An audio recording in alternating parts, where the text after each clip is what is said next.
on, everybody? Welcome back to this tutorial. Today we're going to be taking out the fly-by-wire, and we're going to be doing a little tutorial on how to fly this thing.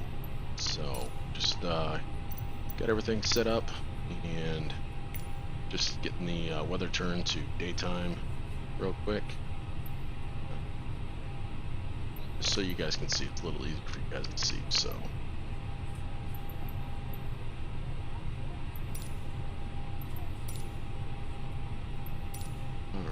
so check it. It's all grayed out. Alright. Well, we'll just do it in the dark, so.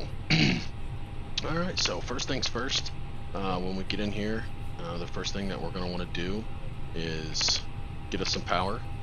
So our power is going to be up here at the top. First thing we're going to want to do is turn on our first battery. You're going to turn on your second battery, let that set for a second, then you're going to want to turn on your external power, which is right here.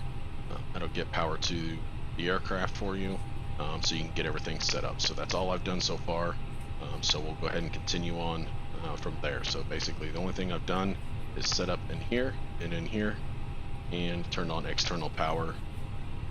So the next thing you're going to want to do is start here. You're going to want to turn on your IRSs, so you'll turn on the first one, second one, the third one, and then you'll work your way down to the bottom of the panel. Flight controls, all that looks good.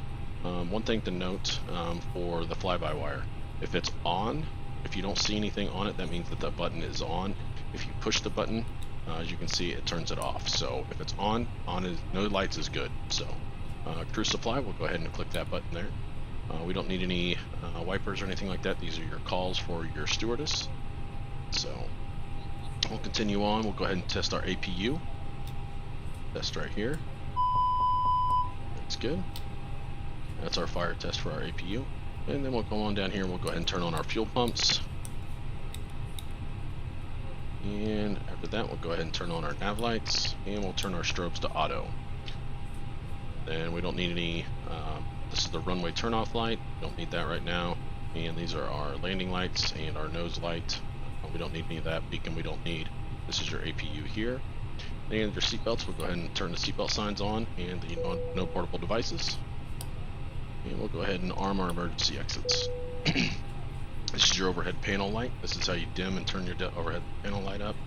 And so these are your dome lights. If you want to dim, you can turn them on dim. If you want them, however you want to set those up. And over here is the first officer side, and we don't need any of that stuff right now. So we're all good there. This is the windshield wiper for the other side as well. So now that we've got that done, we'll come over here to the iPad. And this is what it'll boot up whenever you do. If you have SimBrief, which I highly encourage, you'll want to go ahead and hit this import your SimBrief data, which is KPHX to Denver, what we're going to be flying today.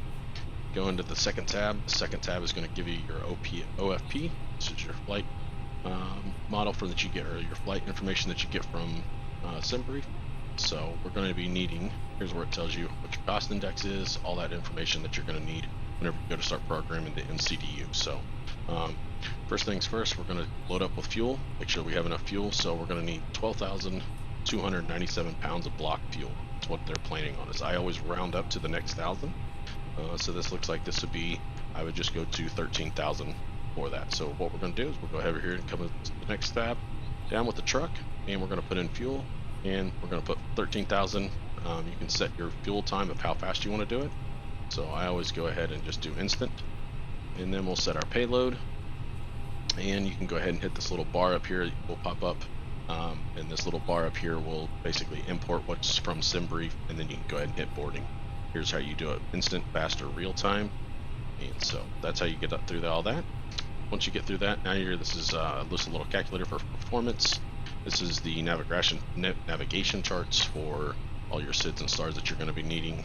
If you want to put it on there, I don't use that portion of the FlyByWire just because I have an iPad that has all that information. I use FlyByWire over here on my side. So basically this is the next step down is you've got to change your ATIS information. It'll pull ATIS information and air traffic control stuff for you. These are failures if you want to do that. These are checklists if you want to go through that, and then these are preferred settings that you can go ahead and set. I do have a preferred setting for nighttime when it's nighttime. Go ahead and load all my custom light panels. So there's all that information. So next thing we're going to do is we're going to go down to the FM or MCDU. Let's go ahead and get that programmed. So I'll go ahead and pull that up for you guys. I'm going to use my iPad down here, but I did look down there for you guys, or look down there so that way you guys can kind of follow along. So the first things first that you need to know is diffsrip. So the first thing is data. You want to make sure that you have the data and that your GPS, you're monitoring, and that it's all set that you're in that it says that you're in the right spot. So we're good there. So we'll go ahead and go to init, and here's where you can go to your init, and you can go ahead and hit request. And so your init request is going to be the second right soft key, so we'll go ahead and click on that, and that'll automatically download all of our information from SimBrief. And so we'll go ahead and clear. This is clearing out our scratch pad here, so we'll clear that out. And now next on that is F for diffsrip, so DIF. So now we're going to go ahead and set up our flight plan. Our flight plan, you'll want to go ahead and grab your OFP. And so I will go ahead and pull that up for you guys on the screen so that way you guys can kind of see that.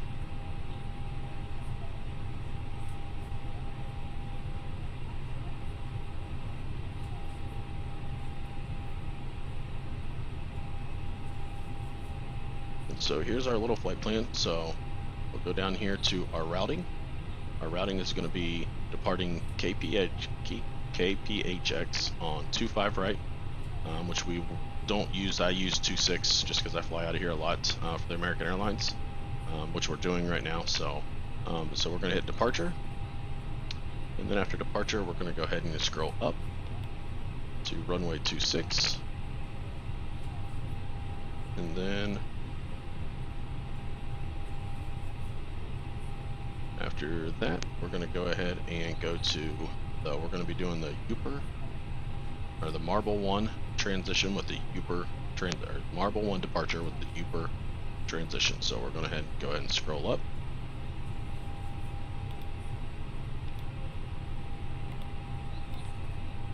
Marble 1, and then this is the transition, so we'll go ahead and scroll up for that.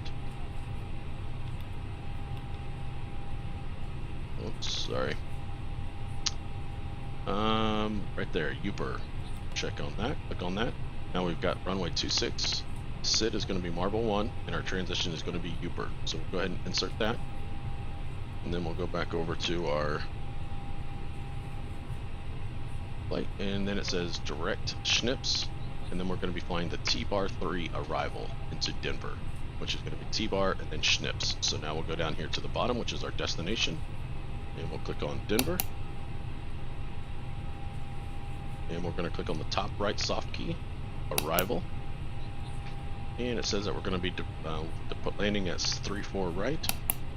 So we'll go ahead and go to ILS 34 right there, and then now we're going to enter in our SID, our star, and our star says that we're going to be flying the T-Bar. These are in alphabetical order, so you can kind of scroll through if you need to. T-Bar, and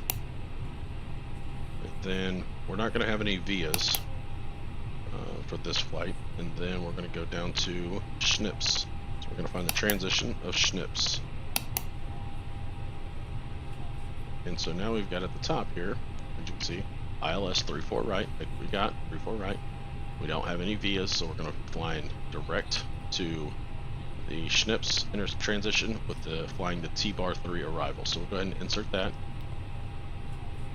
Now we've got that inserted, so now we don't need the we don't need this anymore, so we'll go ahead and pull it back away from here. So that's just for our routing that you use. We got that through SimBrief. So now after diffs, now you've got the extra, the other F, DIFF. Now you're going to figure out your fuel and your fuel prediction and your initialization.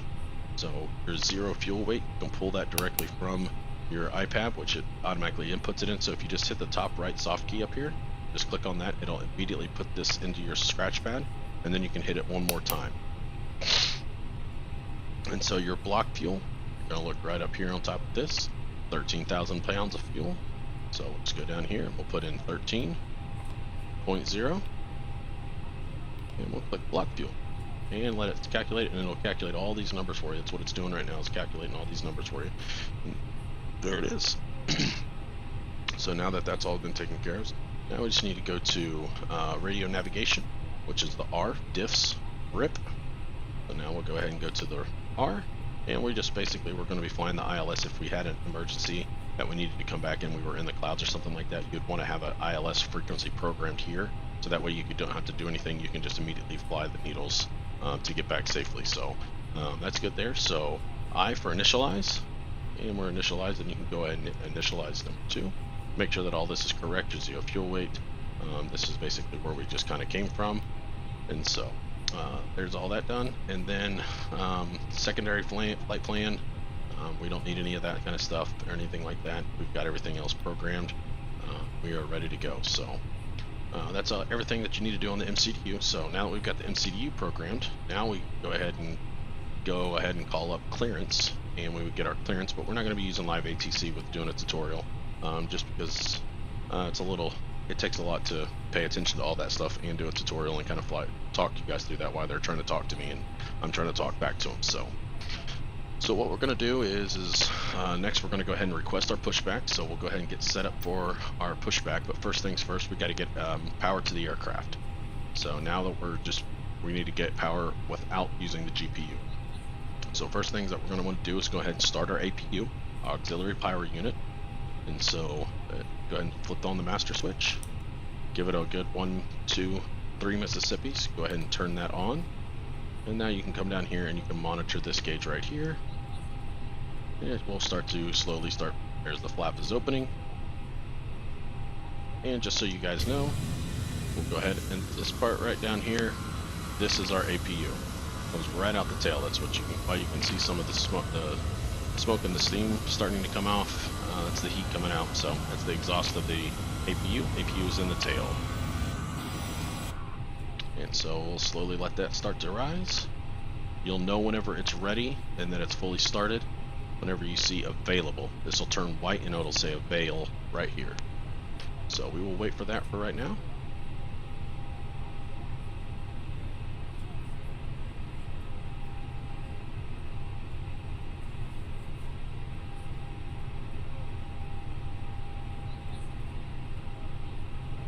Alright, it does look like it's 100%, and right there, I'm sorry, green. It comes in green. So now that we've got that, we can go ahead and turn our beacon light on, and we'll go ahead and turn off auxiliary power. Flight attendants, arm doors, and cross track. So that's letting them know that we are ready to rock and roll.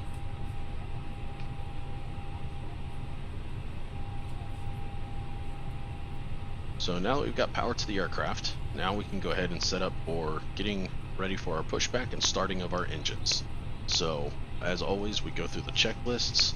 I have all the checklists here, so we'll go ahead and go through that. And it's a long one, as you can see. This is just one page. There's 2 pages. Flip her over, you got 3 and 4. So you got 4 different checklists that you go through. So we've got everything. I've done this enough that kind of got everything. Only thing we need to do is our engine tests. Engine 1 test is good. Engine 2 test, and we get light up on our. So whenever you click that button, you'll see little lights up that light up here telling you that you've had an engine failure. And so we've got our cockpit lights, so we'll go ahead and set our flaps to take off, which is flaps 1. We need to go ahead and do that as well, as we need to get our performance. So we'll go ahead and hit our performance. Sorry, getting a little ahead of myself here. So go right up here and hit this performance, and we'll go ahead and set our performance. So we're going to set flaps 1. So we'll go ahead and we'll just do it together on here on the screen, so it makes it a little easier for you guys. So we'll go ahead and set flaps 1. 1's in our scratch pad. We'll set it there. And our flex temp is going to be 70 degrees today. Flex temp is something that I either use if it's hot outside or I'm at high elevation, I'll use a higher flex temp. And then if I have longer runway, I'll use a lower flex temp. So usually like around 60 65, 70, 75 is usually what I use. It's never really gone wrong with that. So, is it accurate? Probably not the most exact accurate, and but I don't know of anything. I know there's some online that I haven't used any of those. I just kind of use those off the top of my head. So, and now once we've got all that information given to the airplane, now we can go ahead and push our V1, and it pops it up here for us. So our V1 speed is 131, and then our rotation speed is 132, and our V2 speed is 136. V1 is whenever you'll start to set the pitch attitude. You'll start to slowly pull back. Rotate is whenever you will start to actually fly, and then you'll want to immediately get to 136 to continue your climb out and pull your gear up. So that's what that is. Our transition altitude is going to be 18,000, and there's our throttle reduction at 2,620 feet if we need to. So that's for that. So we'll go ahead, now that we've got the MCU completely all picked up and completely done, let's go ahead and get our pushback. I have toolbar pushback, that's what I use. I hear a lot of good things, I hear a lot of bad things. It's never really caused me too many problems, so that's why I use it. I'll let you guys decide and make your own judgment on what you want to use, but I like it. So I like it because it will automatically push me back, and I can start getting things set up in the airplane. So, and we'll go ahead and request that. Cockpit to ground. This is ground. Stand by.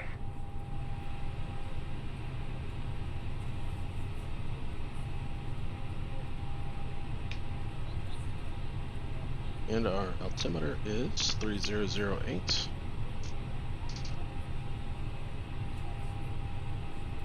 Set that right here on, set it right here, and you set it right here as well, which I have little keys that I can do that. As you can see, we'll slowly start to turn it. Okay, sir, the bypass pin is installed. All doors and hatches closed, and all ground equipment is removed. We are cleared for start and push. Okay, cleared for push start. Please release parking brake.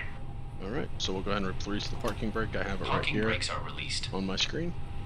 Commencing pushback. You can start the engines in sequence. And we'll do this down here with you start in the guys. sequence. So what we're going to do is we'll start to ignition start. Next we're going to go ahead and start number 2 engine. And once we do that, we will go ahead and hit our timer. And we'll want to just make sure that everything goes in the order that it is. And so we didn't go ahead and turn on our APU bleed. Now APU bleed is on. Now everything should start. So we will go ahead and double check on that engine. And we'll watch her starting to spool up.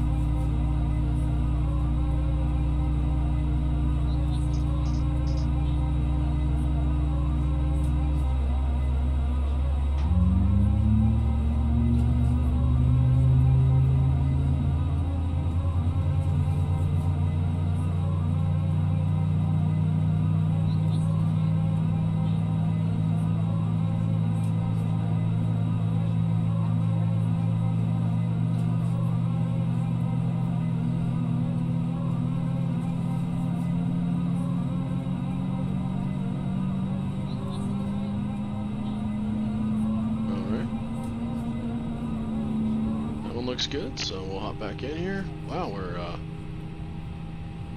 got us pushed up pretty high for pushback. Sheesh.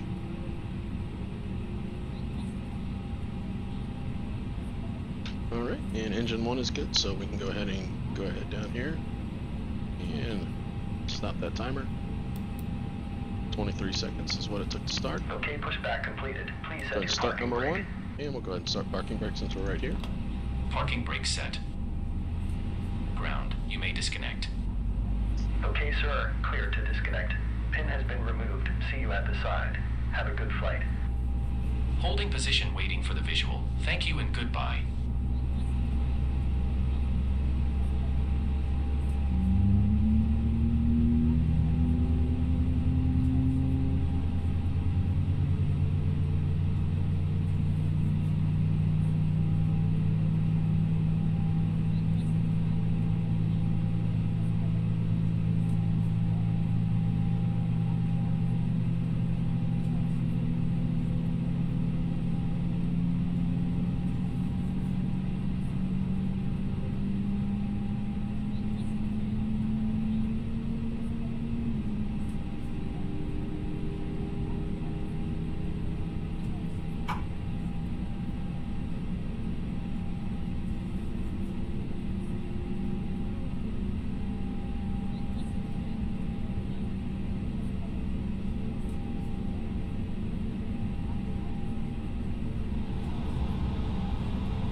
we've got both engines started, so we'll go ahead and turn this back to ignition.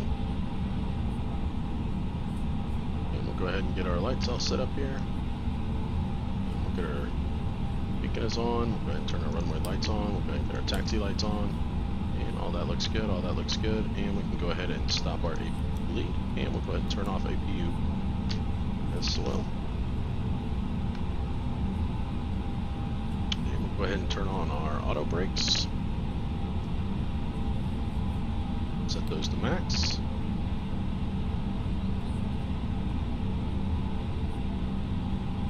Not working now? Okay. We'll go ahead and arm our spoilers, or ground spoilers. Flaps are already set to 1. And APU is off, nav lights are on. And we've got the flight controls, so we'll go ahead and up here to flight controls. And you can watch up here and make sure that everything, that your rudder's working, the rudder's working. And we'll go ahead and pull left deflection, pull right deflection, pull back on the elevator, and pull forward on the elevator. Flight controls are free and correct. And now we are ready for taxi, so we will go ahead and start our taxi on out to the runway.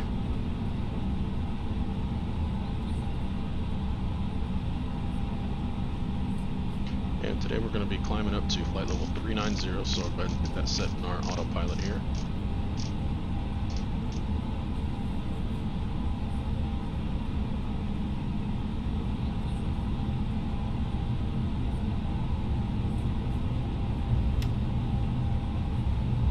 And with this, with the fly-by-wire, whenever you're can taxi, without having to give it any throttle. You might need to give it a little bit of throttle to get her started, but once you get her started, you don't have to worry about continuing the throttle. So, as usual, the ground performance is pretty horrendous. So, sorry about that. Hopefully, Asobo gets that fixed. Also, I do have a secondary GPU coming to help with the offloading of some of the other programs that I have running. So I have OBS running, I've got Air Manager running, all that runs on my video card. And then I also have 3 4K TVs that I run in 2K, and then the main monitor is in 4K.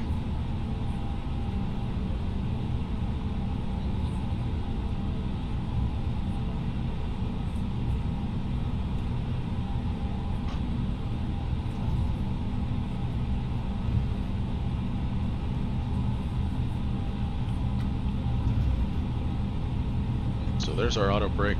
It's right here on. You go on auto brake. Then you can go ahead and hit your forward cabin calls, which is right up here. And all calls. Makes all of our calls. And then we can go ahead and hit the takeoff configuration and do a check for that. And takeoff configuration is normal. And turn on our predictive wind shear on, and we'll go ahead and turn on our TCAS.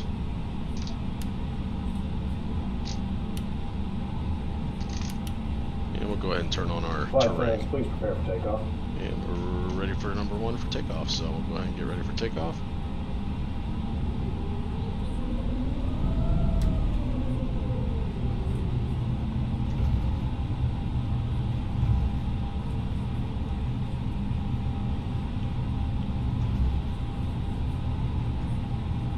I know the other day I watched one of my streams, watched the playback of it, and it jumped around a lot.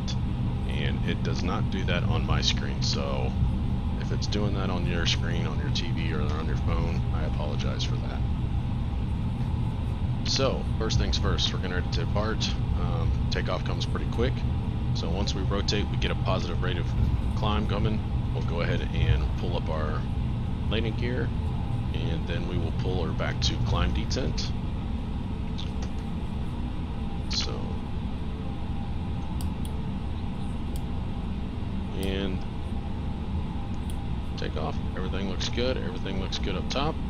So we will go ahead and give her some takeoff. So enjoy the takeoff, everybody.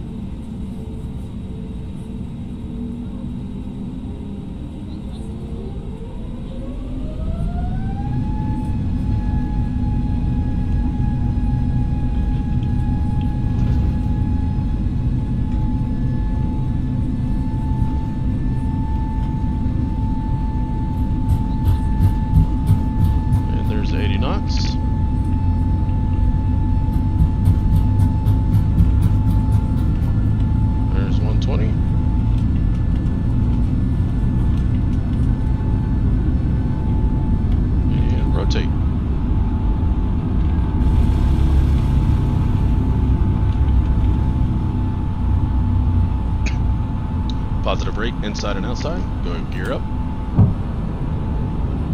And we'll pitch up to about 12 degrees, which is about right here.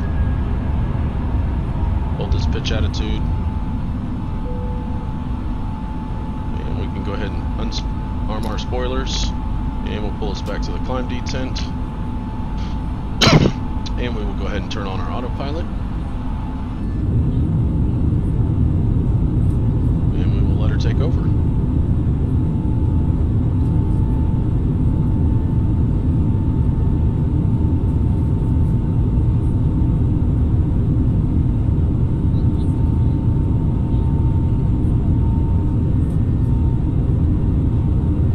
And we'll go ahead and go flaps up.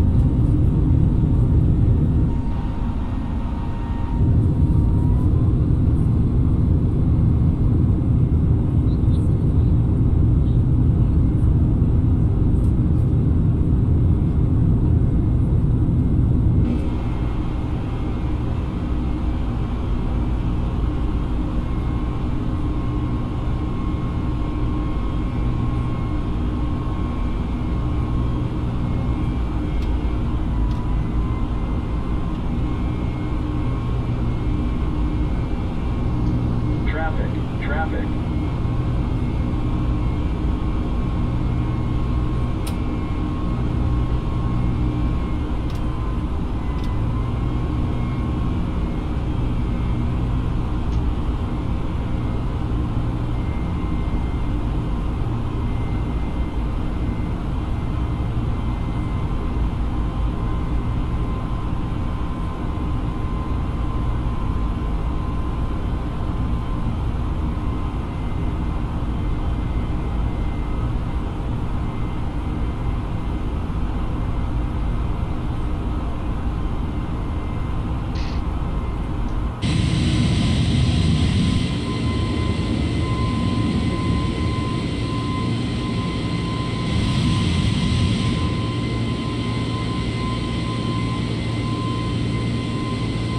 A lot of traffic around here.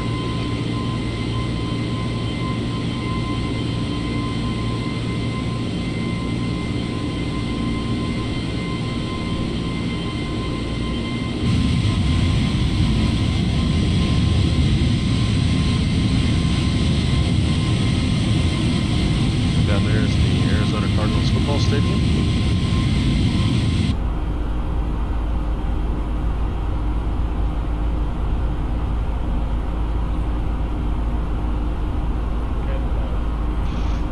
Passing through 10,000 feet, so we'll go ahead and turn off our landing lights.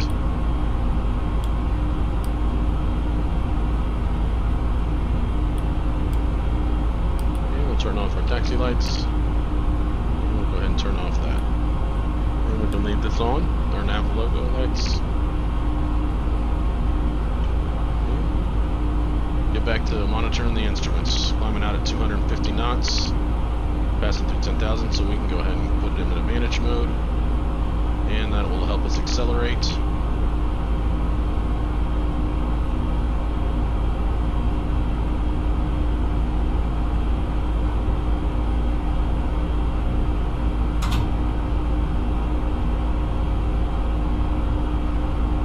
Give a quick close to the cockpit door. Forgot to close that. See, I always forget something. Don't follow a checklist. You're probably going to forget something.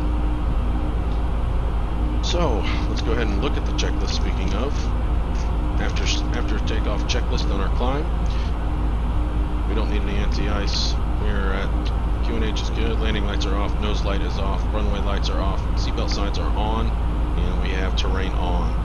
Next thing that we have is passing through 18,000 feet, which is coming up. We'll set it to standard. Our QNH, which would be our barometric pressure altimeters. 2992 is standard. As you pass through 18,000 feet, you want to go ahead and flip that on over to standard.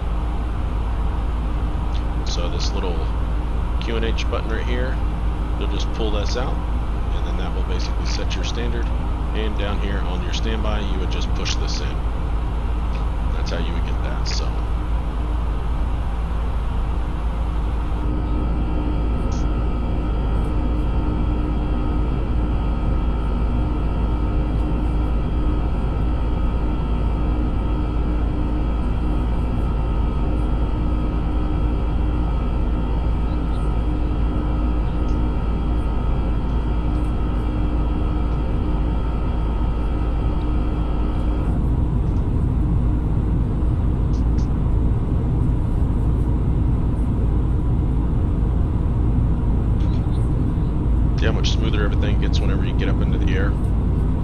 some reason, I don't understand, it seems like you get 1,000 feet within the ground and your FPS just plummets. So we are on the Marble 1 departure, and there's our 18,000 feet call out, so we'll go ahead and hit standard. On here I just push standard, that sets it to standard. Down here, just push it again, sets it to standard as well. So normally right now we'll be probably getting switched over to Albuquerque Center at this point. Albuquerque Center would tell us to go ahead and climb and maintain our final altitude, which is flight level 390, and we would continue to climb and go through that. So another little button here I'll show you guys about. This little,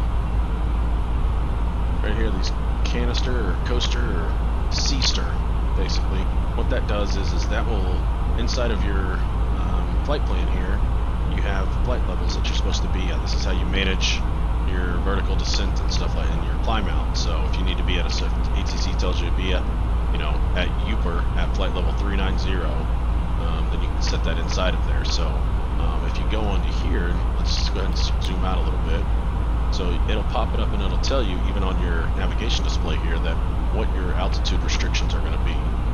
So it's really helpful on climb out and really helpful on whenever you start your descent down. And I'll kind of go through that a little later when we actually start our descent on down into Denver. So very helpful. And so now that we're getting up into our cruising altitude, once we get up to that, that's whenever I kind of start getting set up to prepare for our descent and kind of get that going. So we'll talk you through that once we get up into the cruising altitude and we kind of before we get our descent going. So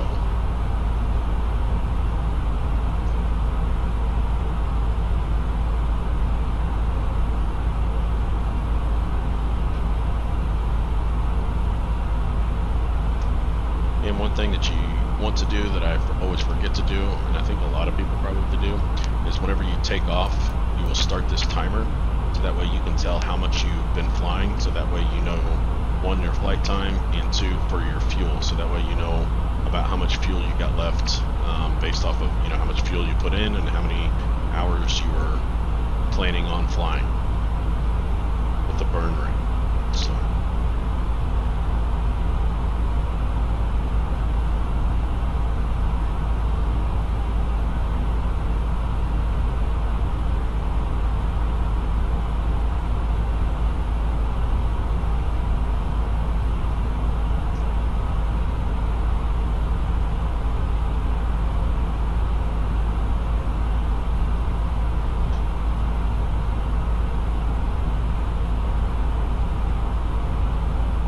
So we're climbing through flight level 250 on our way to flight level 390.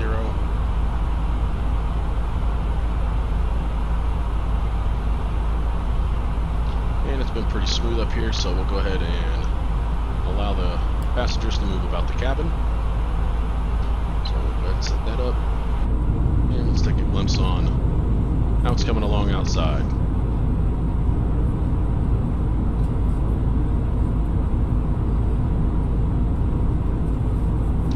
Now we are on our way to Yotes. After Yotes we will have Uber, and then we will be done with our standard instrument departure, or SID.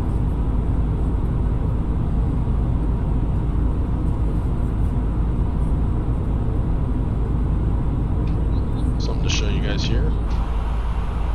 Anytime you guys have these flight plan discontinuities, what you can do is you can go down here and you can hit clear, and it'll just automatically transition you. So it didn't know how to get from Uber to Schnips, which is our first part of our arrival period. So here you can see the borough.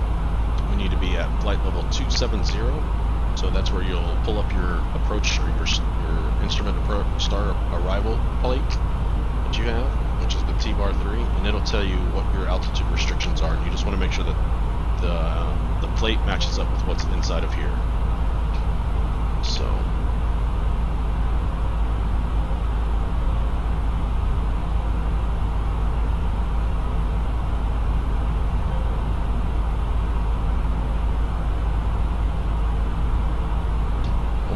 about 3,000 pounds of fuel on our climb out.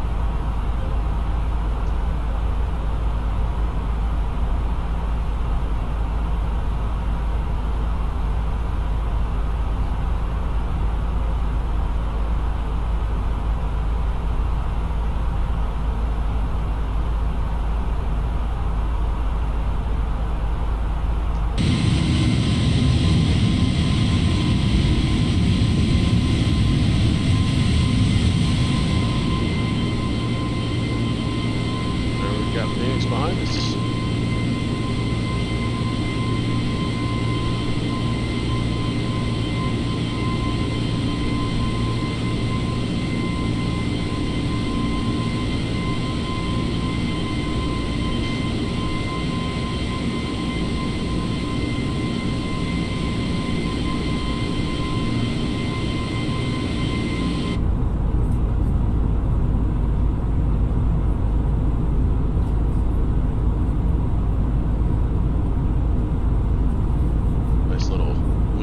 Up there.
Altitude here,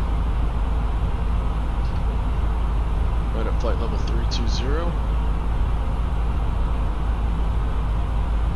We have some nice little bit of clouds out here on our side window. Looks like we'll get up above them.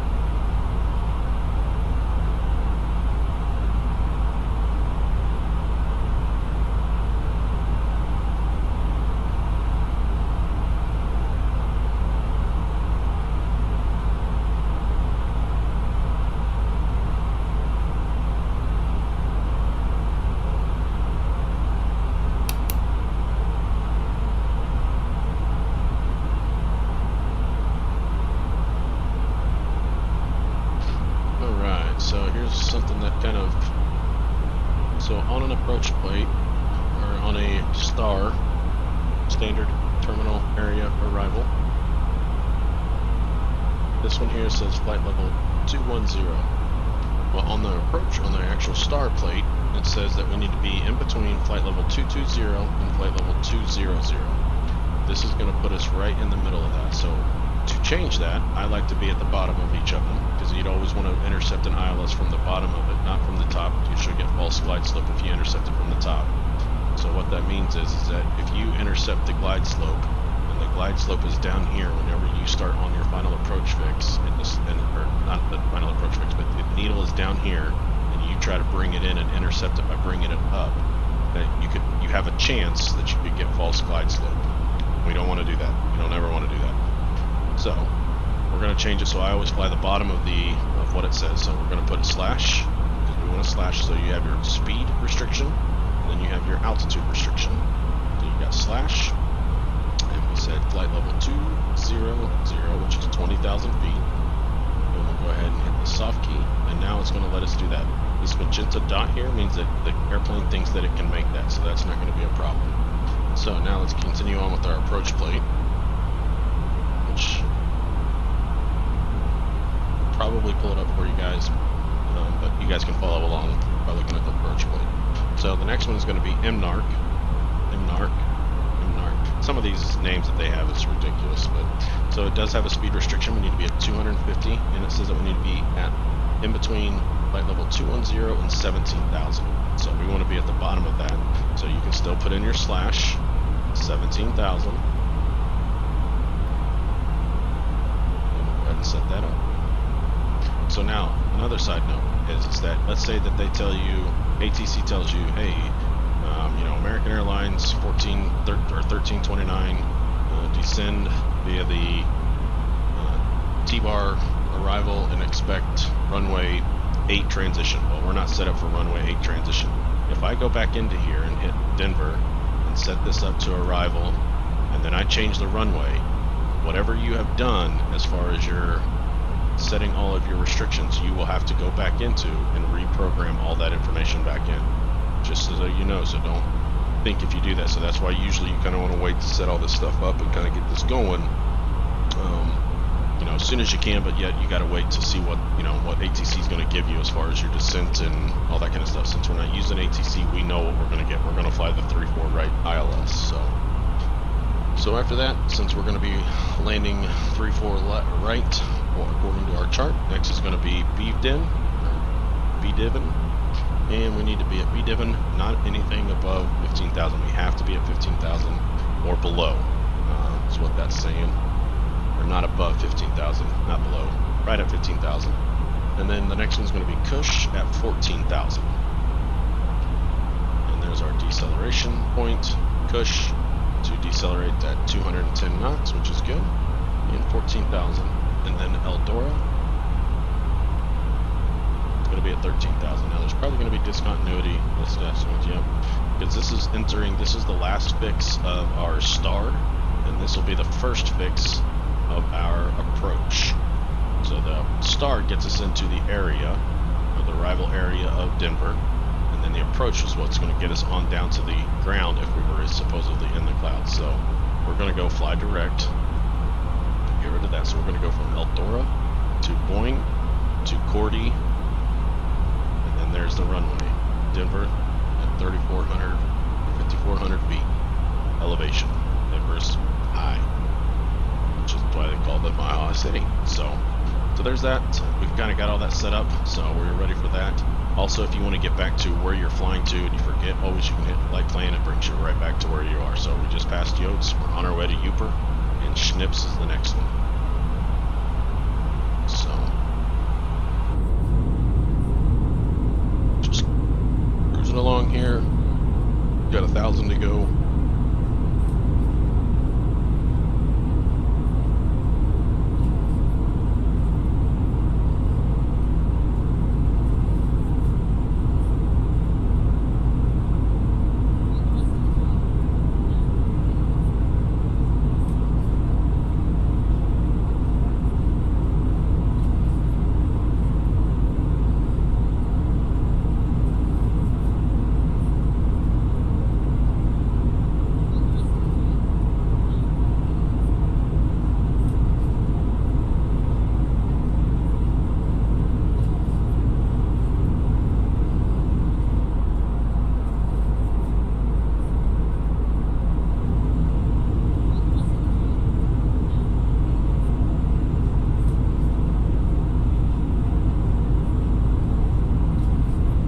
Passengers seem like they're having fun. Seems like no one's back there having any disturbance, which is good. So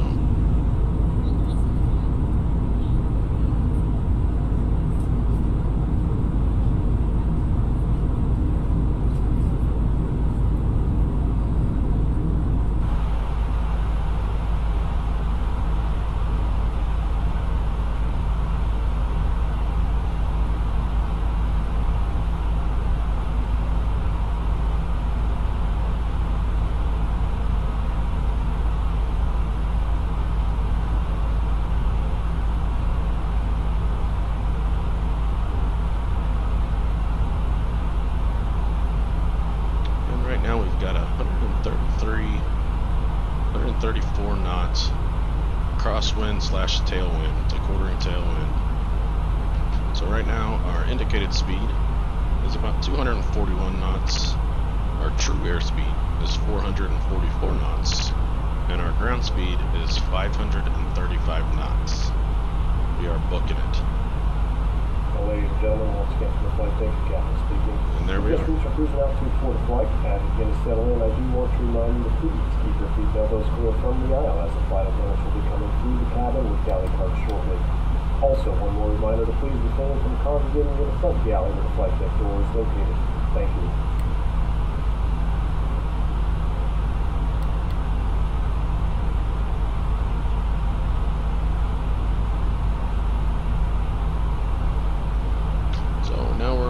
Turning on course. Now we're going to be heading over to Schnips, just past Uper, which was our last fix of our departure. And then, with the way the wind's blowing, this should be almost a direct tailwind, so we should start really cooking.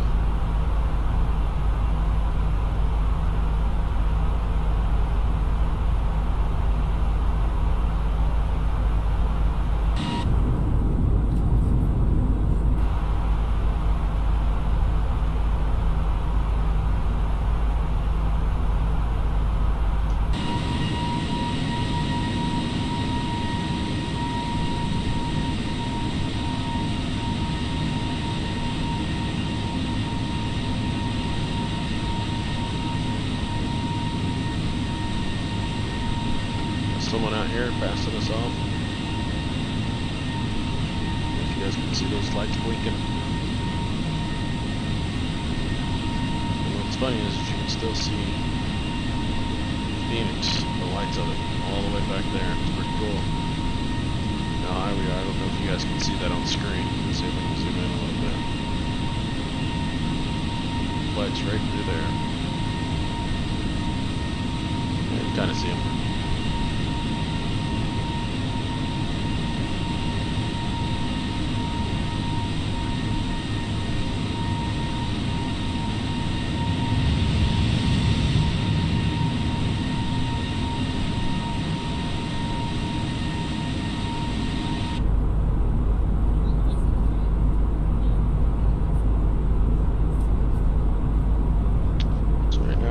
Speed is 565 knots. And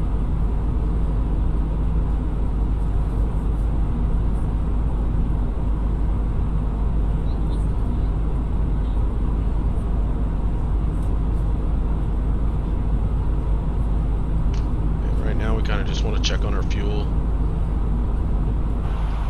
Just make sure we're, gonna have enough to get there. That's always positive. So we got 9,520 pounds of fuel.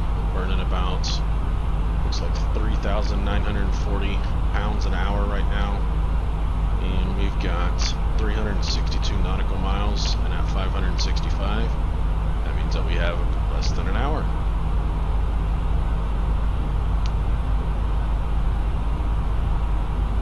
So you should have plenty of fuel, which is good. Just off the top of your head, that's just quick math. It's not getting specific.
to Schnips. Got about 185 nautical miles left to Schnips. Once we get to Schnips is when we can kind of start down. So from Schnips over to Borough, we have a 48 nautical miles. So we need to go from flight level 390 down to flight level 270.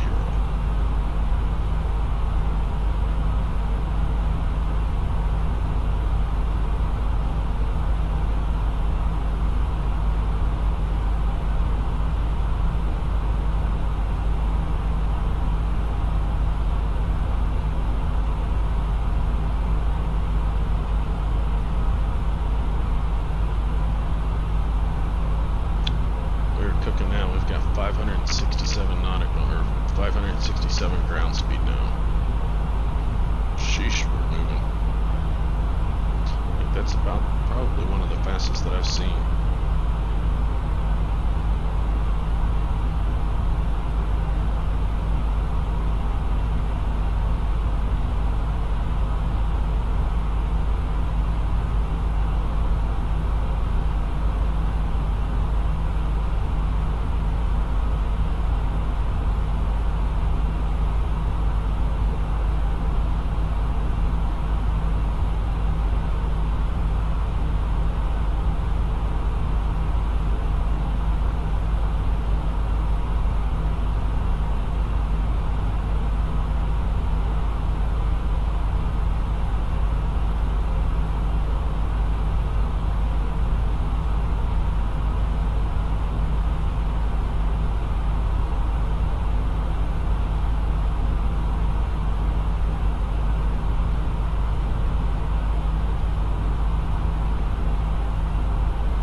Appreciate everybody joining along.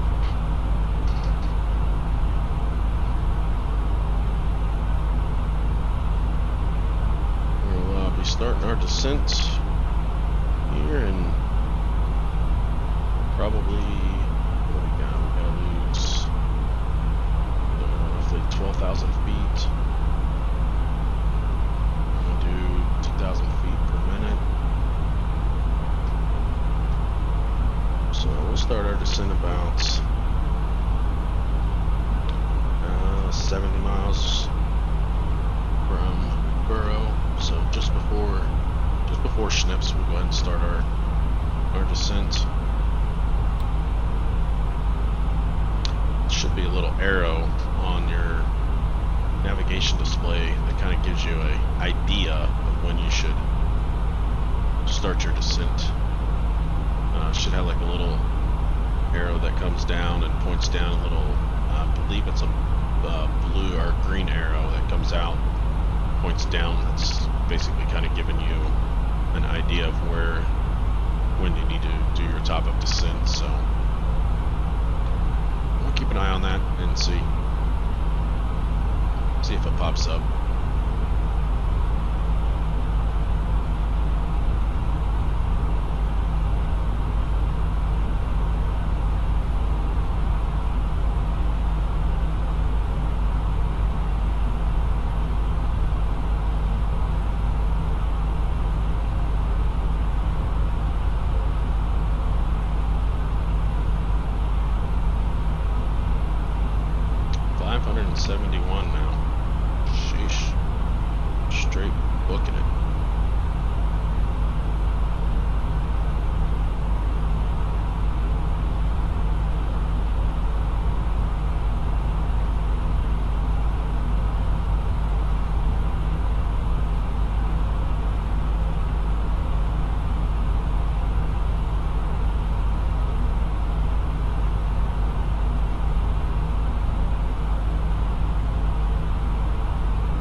guys a little bit of a idea of kind of how this autopilot works. So you've got push and pulls, and then you've got rotating. So if you've got the dot here, that means that the airplane is being managed. It's managing it through this here. So when you see the dots, that means it's in managed mode. And then when you see a dot here, that means that it'll be in managed mode. So right now, it's holding at flight level 390. We're in heading, we're on navigation, which is managed by your MCDU. And then our speed is managed by our MCDU by what you set inside of here as far as your performance. So we can kind of go ahead and get things set up for our arrival and our destination. So Denver International is telling us, we'll go over here to next phase, and this is our descent managed at 288. Cost index is going to be 5. That all this information comes from SimBrief, so it has all that stuff in there. So here's our approach. So this is where you'll want to get in the weather information and kind of see what's going on. So we're going to get this programmed in. I already have all the information here on my iPad, what it's doing there. So 3018. Got my 3018. Put that inside of there, and the temperature in there is -6. So whoops. We'll put -6. So if we run into any kind of moisture, any kind of clouds or anything like that, we'll have to be cognizant of icing. So just to keep that in the back of our minds. And we've got 130 at 11. They're not advertising, they're saying sky is clear, so we shouldn't, but just knowing that you could, if you do run into some kind of clouds or anything like that, visible moisture, then we want to make sure you're paying attention to icing. So winds are 130 at 11, and we'll go ahead and put that in the mag wind. And then our baro, so what is our minimums for this that we can go down to? Well, that's where you'll get all that information inside of your approach plate. So let's go to the approach plate and grab that ILS 334 right. And basically our baro is going to be 5,554. So 5554. And we are going to be landing with landing configuration, so full.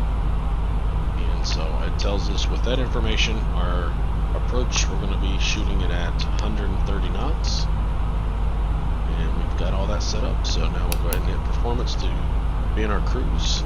The little blue magenta down there is the activate approach phase. That's whenever you want to kind of start setting up to setting the airplane up to start slowing down.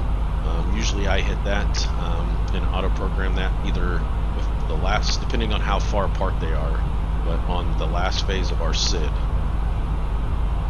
Or our star, I'm sorry. So you see those white cap mountains out there.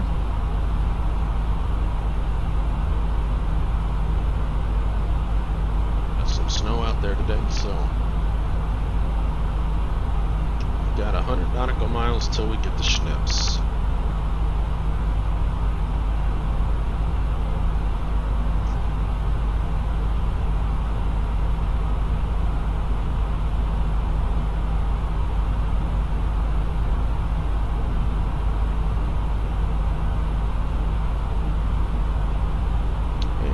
Bit of bumpy, we're running into a little bit of turbulence, so we'll go ahead and turn on our fasten seatbelt signs, keep everybody safe.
looks fine.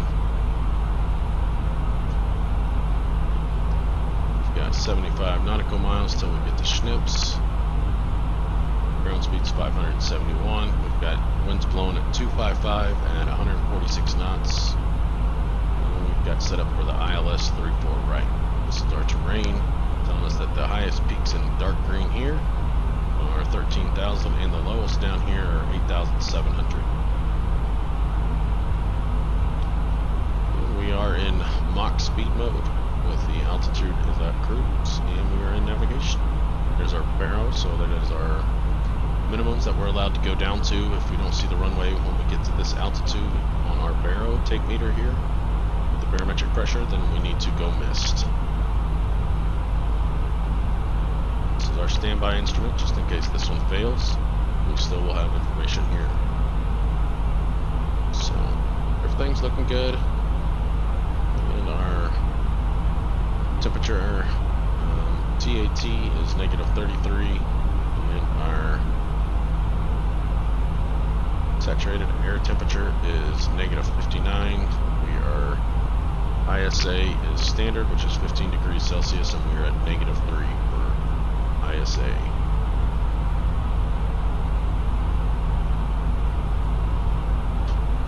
So everything's looking good. Just waiting on Schnips to come up.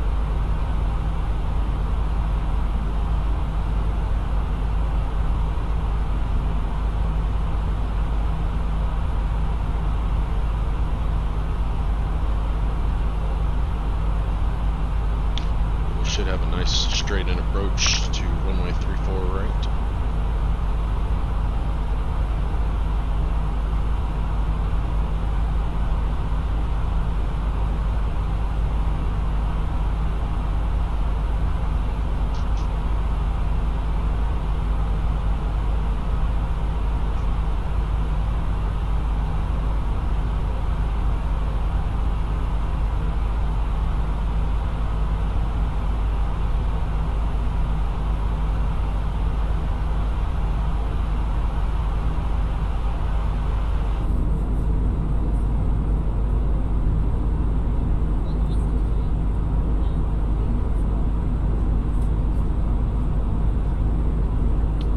Snow-capped mountains out there. It'll let me switch it to daytime now. Nope. Got it grayed out.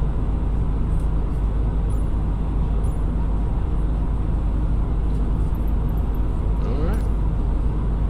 Used to let me be able to go in here and change the weather and at least change the time of day.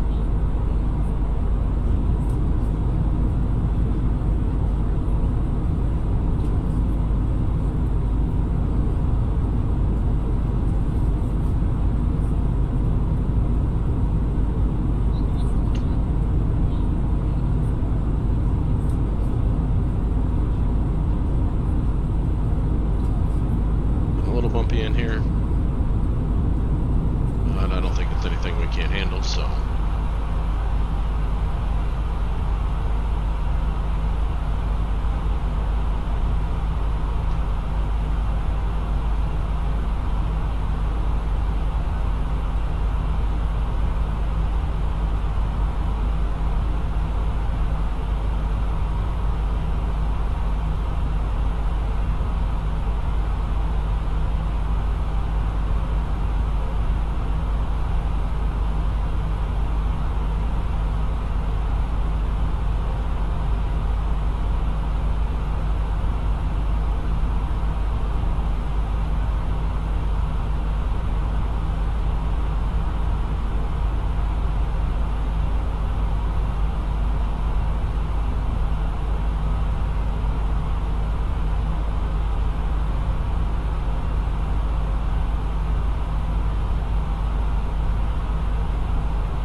So we're at Schnips. Go ahead and start down to flight level 270. So what we're going to do is start that. So we're going to change our altitude from 390. As you can see, it hasn't pitched down. It hasn't done anything. That's because we haven't activated anything. So we sit here and spin this knob all the time that we want, and it's not going to do anything until we activate it. So how you do that is you can go ahead and push in on the knob, push in, and now it's in the manage mode. You can tell that by the dot that's right here beside it. And as you can see, we'll go ahead and start slowly descending down. As you can see, we've left flight level 390. We're heading down to flight level 270. So now with this coaster button, as you can see right here, it tells us flight level 270. So, Welcome to flight deck, ladies and gentlemen. As you may have noticed, we have begun our initial descent down to our destination. Now would be a good time to wrap up any business you need to take care of. So it tells you what your restrictions are going to be. So we'll go ahead and monitor those. And as we start ourselves down, we will just monitor our gauges, make sure that we hit these restrictions as we were supposed to be hitting. So after flight level 270, we are going to be at flight level 200. Will be our next altitude. Once we know that we're going to be able to abide by that by looking on the plate, then once we know that we're going to be able to abide by that, then we'll go ahead and type in our next lower altitude. That's just a way to manage, make sure that the autopilot does a pretty good job most of the time in these airliners, but they are systems and they've been known to fail before, so you just got to manage them and make sure you don't have any failures, and handle it if you do. All else fails, turn off the autopilot, hand flyer, and get yourself down safely.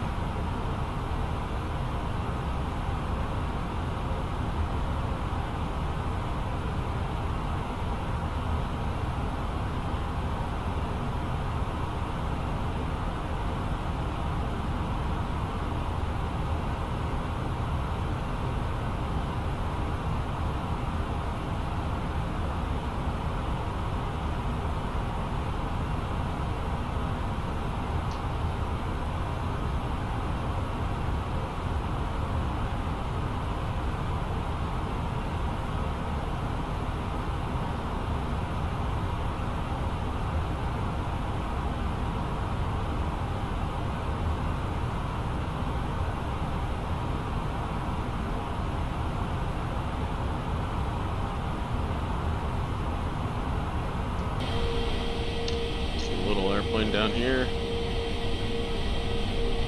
be passing by us. Make sure that we wave to them as they go on by. Be flying about right through here.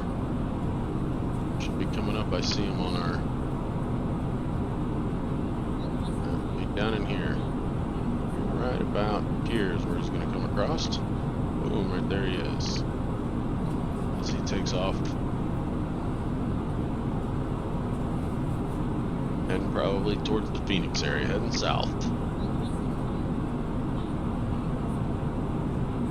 We'll see you later. Safe flight for you.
I'll show you another little trick here. So let's say that we were to go ahead and put in 20,000, which we know that 20,000 is not going to work because we need to stay at flight level 270. So as this comes up, this burrow, whenever you have this gauged, it will level off and it will fly until it gets to flight level 270, and then the next altitude is going to be 2,000. So here it comes.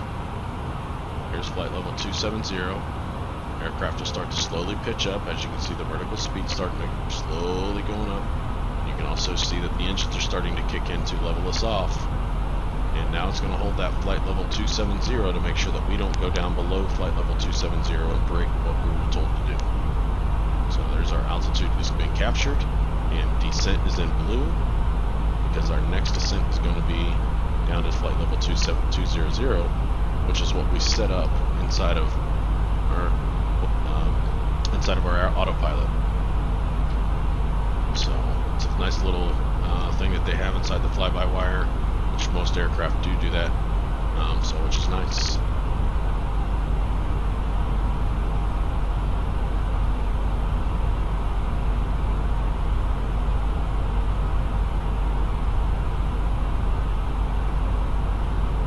And just as a disclaimer, this is totally for flight virtual.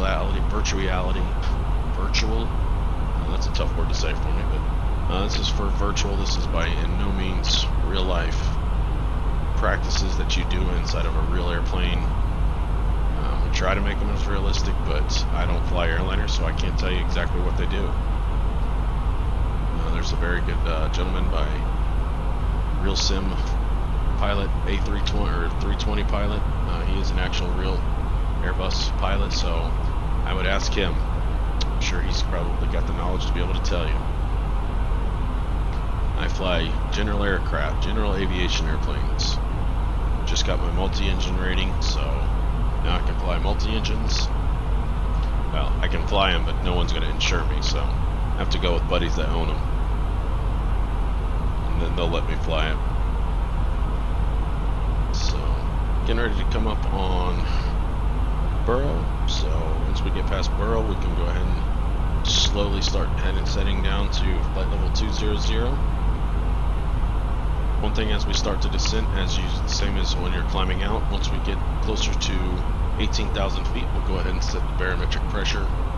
ATIS normally will give this to you, but you can get it on top of the ATC. So how you get out of the standard mode is you just go ahead and push this back in like that, and we will go ahead and turn it to 3018. That's what's going to be our next, what it is, and same thing, hit it here.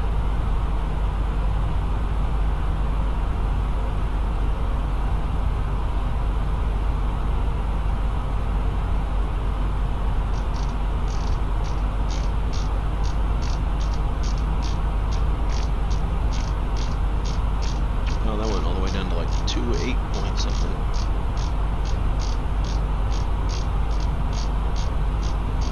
So we've got some spinning to do here.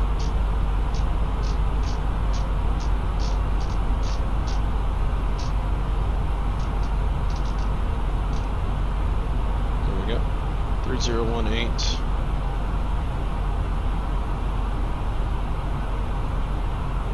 Let's check on everything outside. Starting to look pretty good.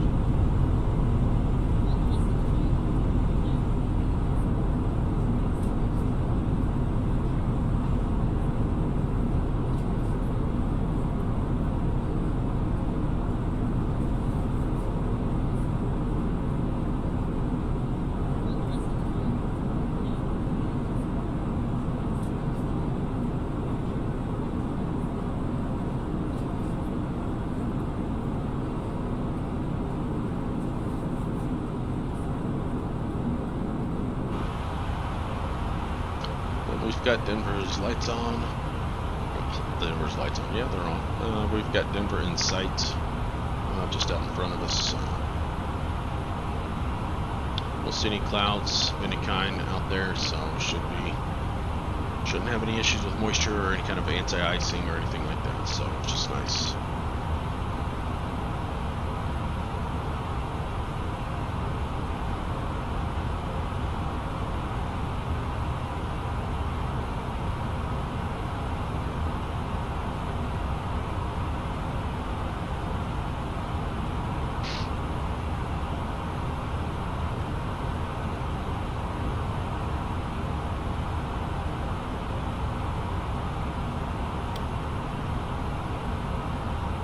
after T-bar, we'll be able to go down to MNARC, and that will be 17,000. That'll put us below the threshold of standard.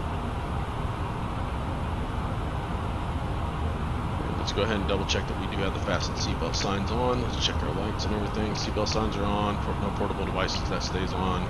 Our city lights are armed. Everything else is looking good above.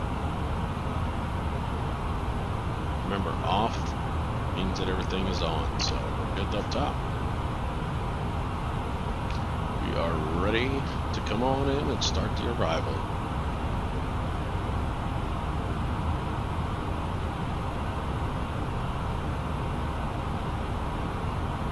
And we're slowly starting to mosey our way down to flight level 200. We're going to get to flight level 200 before we get to actual T-bar, so we should level off there. But we've got about 23 miles left until we get to T-bar. We've got about 1,500 feet to go.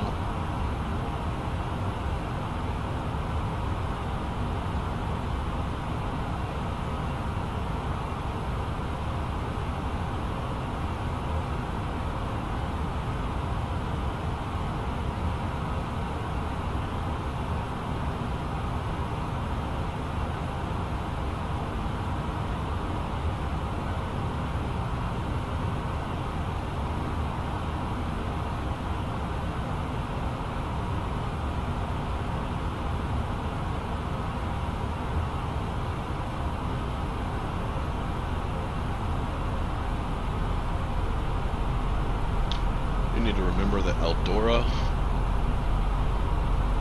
and Cush is going to be our last fix of our star, and Eldora is going to be our first fix of our approach. And since we're starting to slowly come on down, kind of just monitor our fuel again. Got 7,920 pounds of fuel, burning roughly about 4,000 pounds just because we're leveling off right now. So we'll have plenty of fuel, no worries on fuel at this time.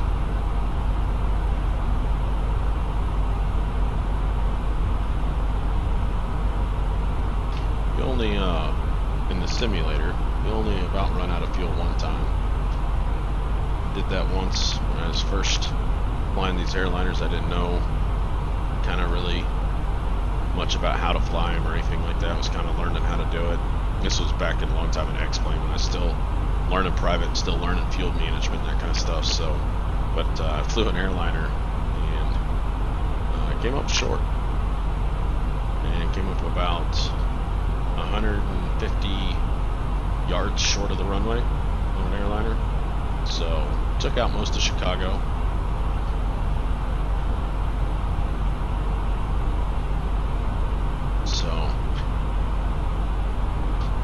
Everybody makes mistakes. You just want to make them in the simulator. Don't want to make them in real life. That's for sure.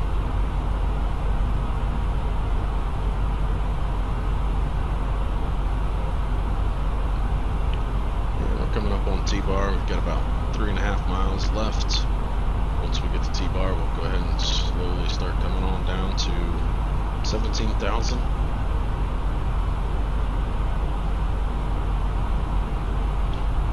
I'll activate on our performance here. I'll activate this approach. Sorry, you guys can't see it. I will activate this approach right here with the soft key once we get in between. Once we hit Bevden, B-Divin, and we start on our way to Cush, that's whenever I will activate that there. That is only a 6-mile stretch. So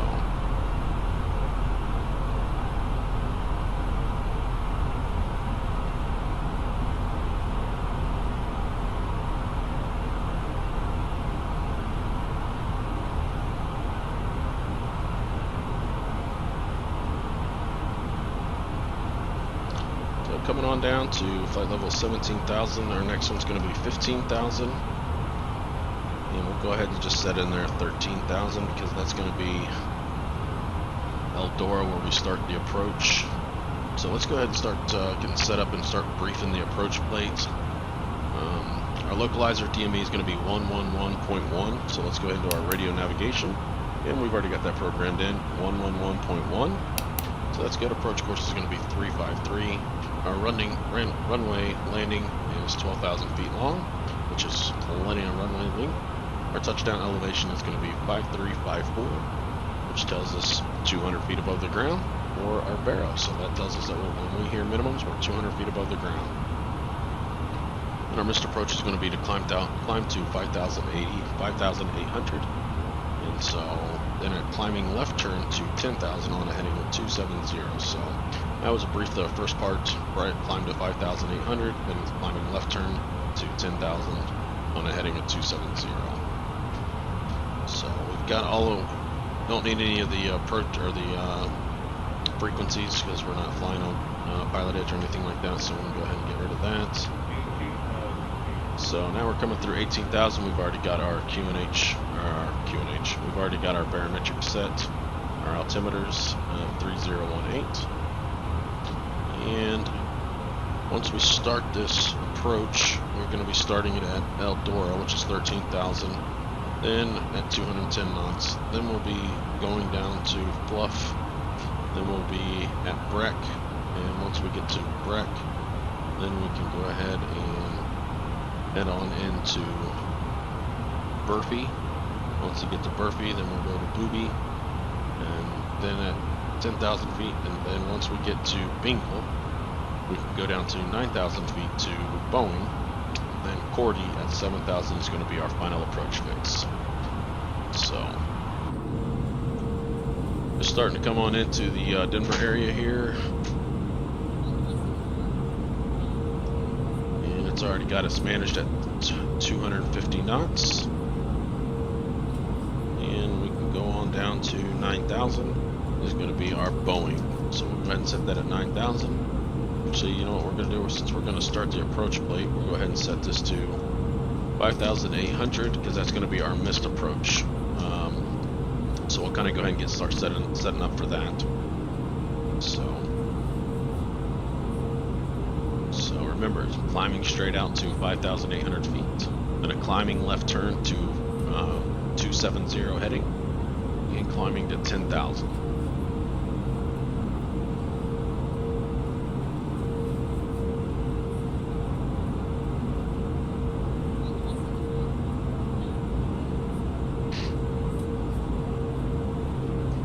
And we're doing a small slight turn to heading towards Cush. And so now we're at Cush, so now we'll go ahead and hit our performance, and we'll go ahead and activate approach phase and confirm we want to activate approach phase. So it's going to go ahead and start slowing us down to start flying the kind of the approach, which I'm fine with. And we'll go ahead and turn on our landing systems, which is the LS button.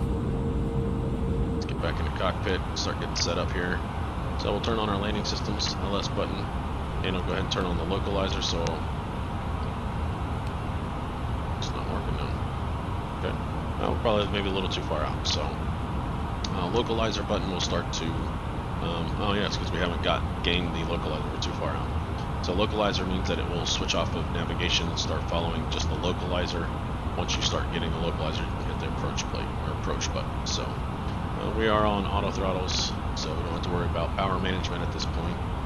Right now we're just following this in, and we're getting ready to start the approach. Remember, that was our last fix. Now we're heading to Eldora, and once we get to Eldora, we will slowly start to turn inbound to start gathering the glide slope, or the localizer and the glide slope. So right now we're about 210 knots, which is great, which is what we want to be at.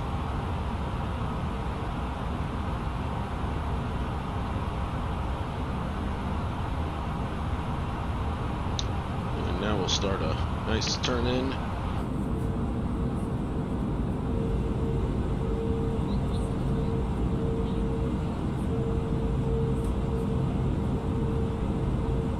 heading into Denver.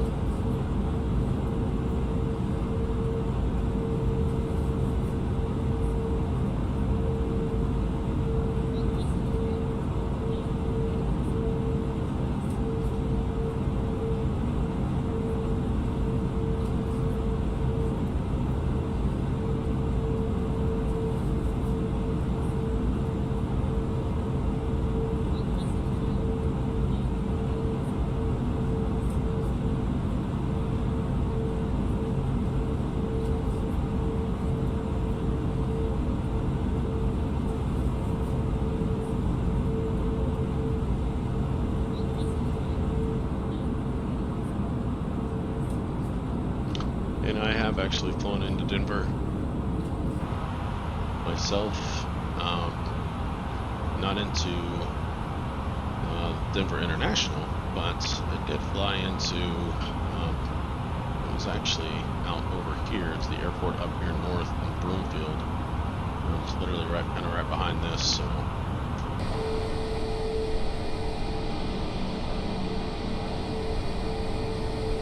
It was right over in here. Downtown's right over in here. It was just north of just north of downtown. So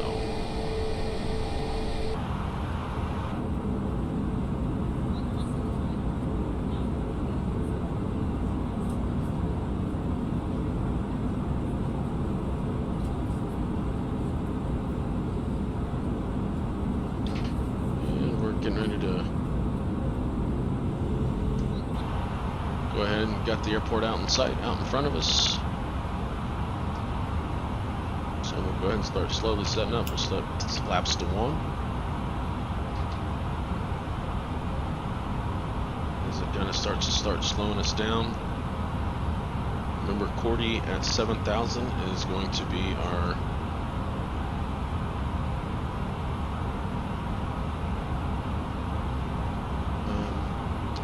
final approach fix. So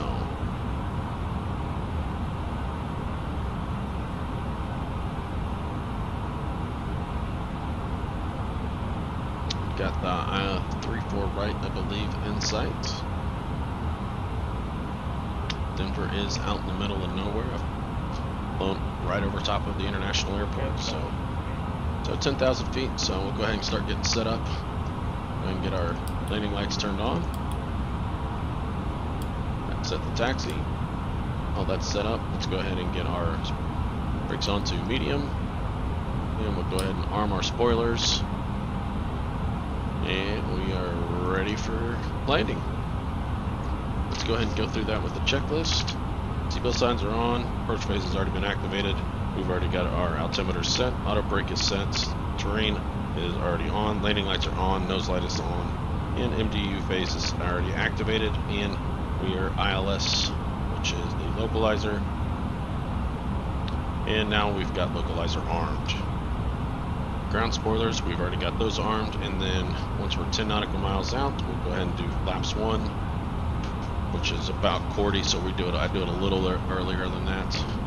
I don't think that's quite right on a lot of that information. So,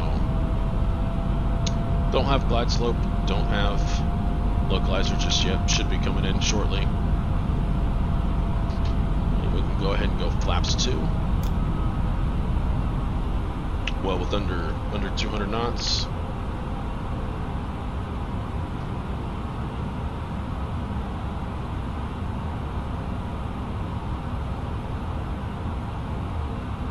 And we have glide slope starting to slowly come in. And we will go ahead and arm the approach. So now we've got glide slope armed, localizer is armed, and we've got ILS 3-4 right, and we do have signals. So we're 15.6 miles away, and we'll go ahead and set flaps 3.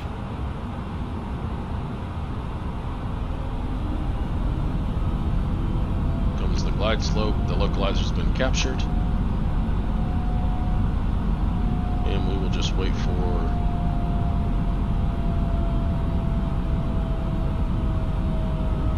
just going to go ahead and wait for our glide slope to come in. Once our glide slope has been Lights are on.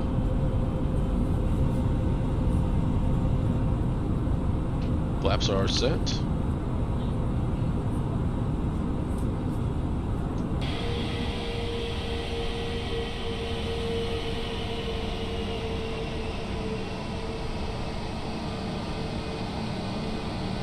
As we're coming into land.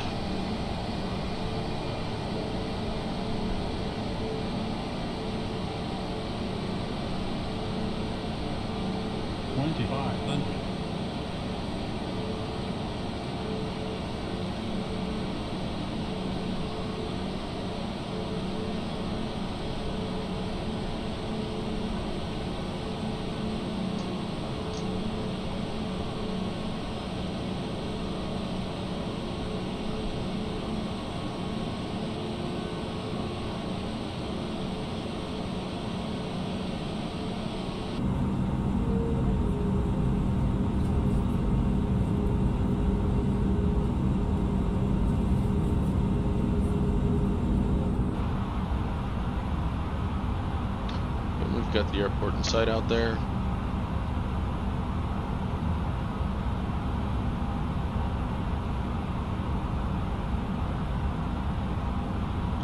And there's our 7,000 feet.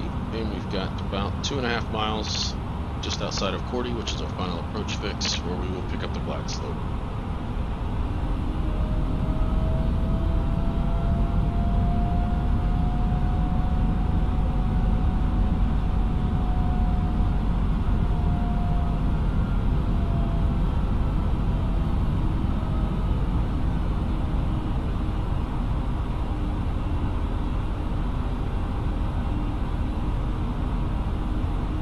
Got about 6 miles to the end of the runway.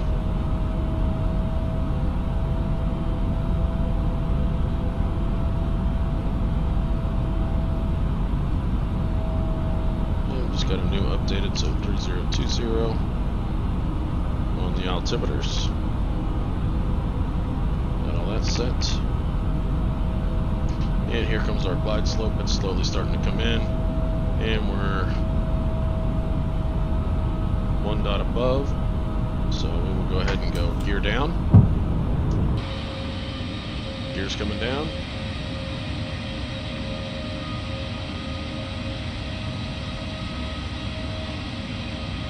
And we're starting our descent on down to the runway.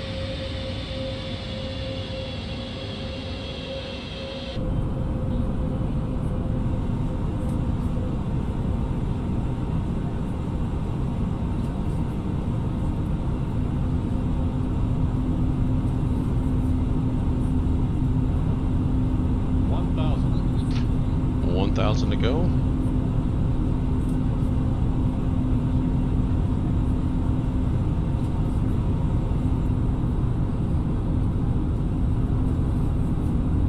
And we'll go ahead and go flaps full. Comes our last set of flaps. Alright, we are fully configured and we're ready for landing. Runway's right out in front of us.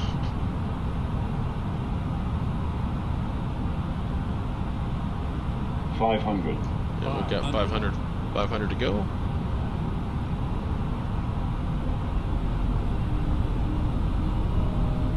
$400. 400 to go. 400.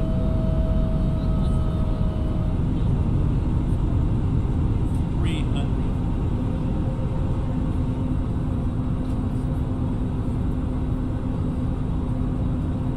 Minimum.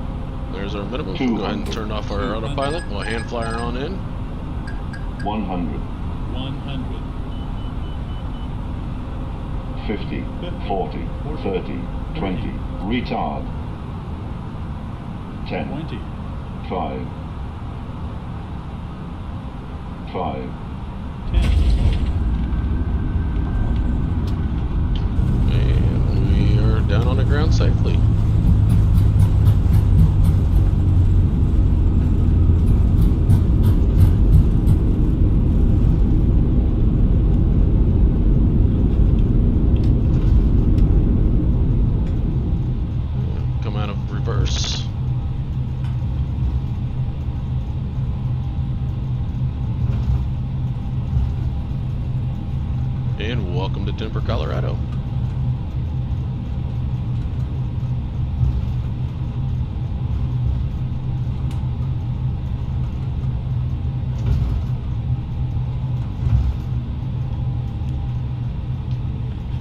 get past these old short lines here.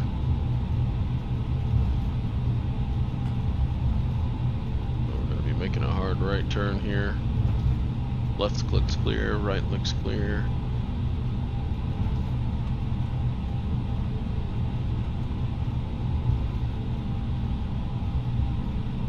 And we'll just come to a complete stop here. We'll set the parking brake. We'll disengage our spoilers. Flaps are coming up. And we'll go ahead and get our lights turned off. And we'll go ahead and start our APU. 1 Mississippi, 2 Mississippi, 3 Mississippi. Get that coming up. Lights are good. Flaps are retracted. Spoilers are disarmed. And everything's good to go. So now we're ready to taxi on back to the ramp, to the gate. So we'll go ahead and turn off our parking brake. And let's taxi on into the gate.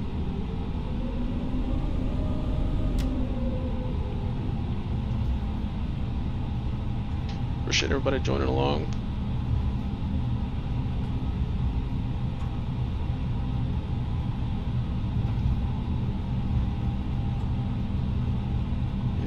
Hope you guys enjoyed the flight.